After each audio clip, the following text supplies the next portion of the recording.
ritual that I've written and planned out for everyone, I'd like to say a few remarks first, especially since there are media outlets that have portrayed the event to essentially be a protest. A protest is a gross oversimplification. This is part of our deeply held religious beliefs to stand for compassion, wisdom, and justice. While this event was planned before the bills were introduced onto the floor, we are vehemently against these heinous bills that impact bodily autonomy for trans people.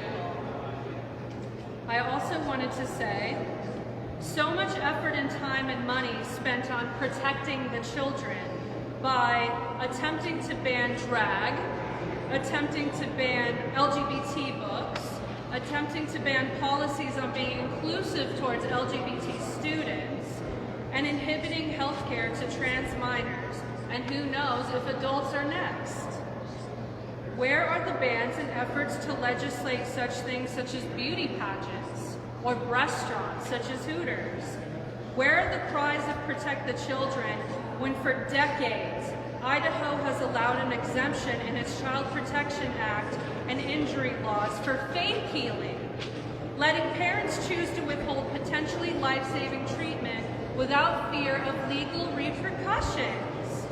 Since 2014, opponents of faith healing have lobbied the Idaho legislature to change the law, but efforts have stalled amid concerns over parental rights and religious and medical freedom.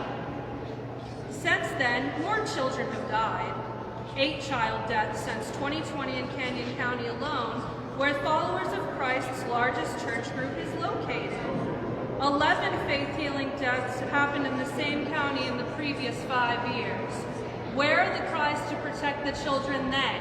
Where is the legislation in protecting these children who are literally dying then? Something tells me this isn't about protecting the children. It's about pushing a specific Christian view and idea on people.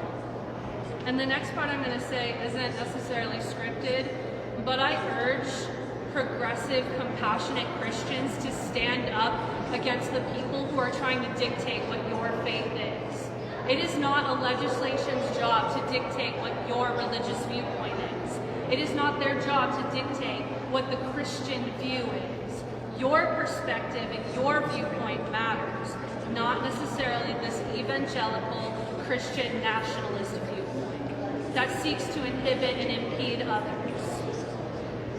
And with that, I will now begin the big, scary, satanic gender affirmation ritual that has been so talked about.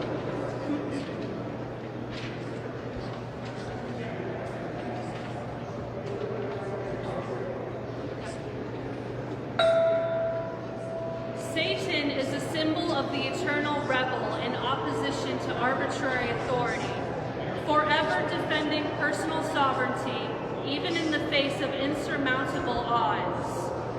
Satan is an icon for the unbowed will of the unsilenced inquirer. Satan means adversary. The heretic who questions secret laws and rejects all tyrannical impositions. Let us stand now, even in the ever-looming shadow of Christian nationalism. Let us embrace the impulse to eat of the tree of knowledge, to imbibe in the knowledge of our true identities, to dissolve delusions of binaries. Let us embrace compassion towards oneself, even when institutions meant to serve seek instead to eradicate. We will continue to be light bringers to our communities. We will continue to be adversaries against injustice. We will continue to be heard, even when those around us mean to silence us. Bodily autonomy is sacred. We will fight against our oppressors for this value, as it is a deeply held religious belief. Take a moment to observe and listen around you.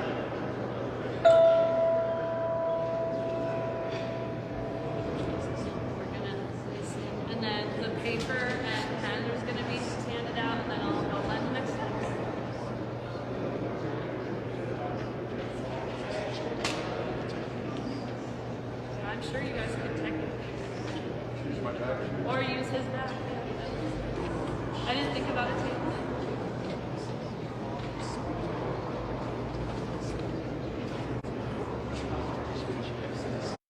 And really, like, if it doesn't necessarily prescribe to a gender, you can even make it like shit that doesn't serve you anymore.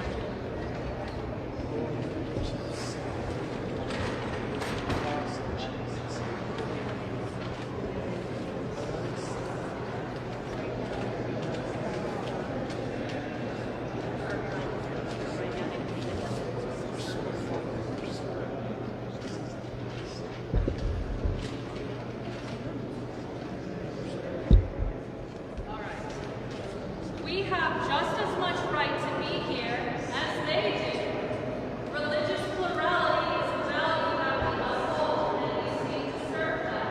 So thank you for attending our mission and your affirmation ritual. Everyone of their corresponding schools. They'll say to that. I would like everyone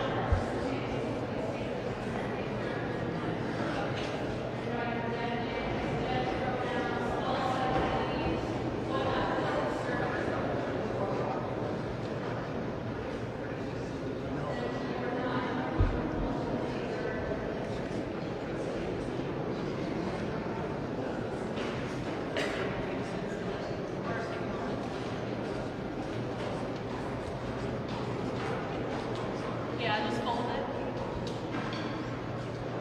Alright, everybody is making sure. Okay. Now close your eyes. Take a moment to reflect on this act, an identity that is forced on you, even though it is unauthentic to who you are. No institution or church may force a false identity on you. We are forged in hellfire and come out tempered with the blade of wisdom. You are reclaiming yourself. You may open your eyes. You may begin to destroy the paper by ripping it and keep the pieces in your hand, please. And if you can go ahead and place the pieces into the jar that's going to be past this.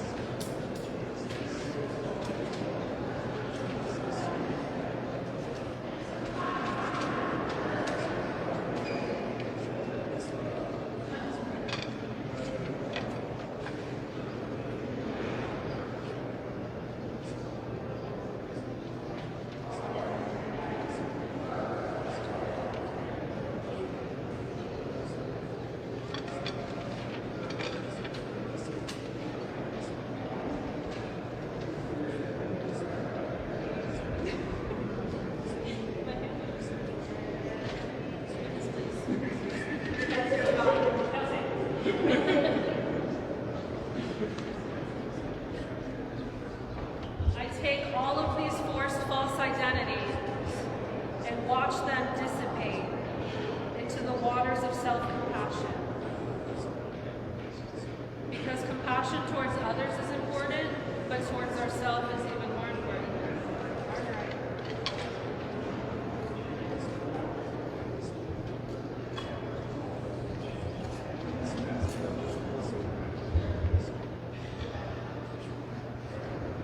Watch as they are obscured by dirt.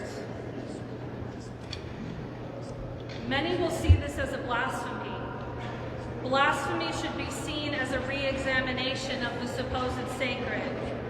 We fall outside of prescribed binaries and delusions of old. This should not be demonized or othered.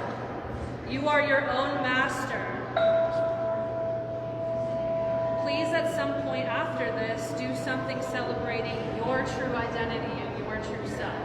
I feel that this is important to be specific to you. So yeah, just fuck the haters, basically. It is done. Hail Satan, but more importantly, hail yourselves. Hail Satan, hail Satan. So yeah, that was the big scary ritual. No blood or animal or human sacrifices required.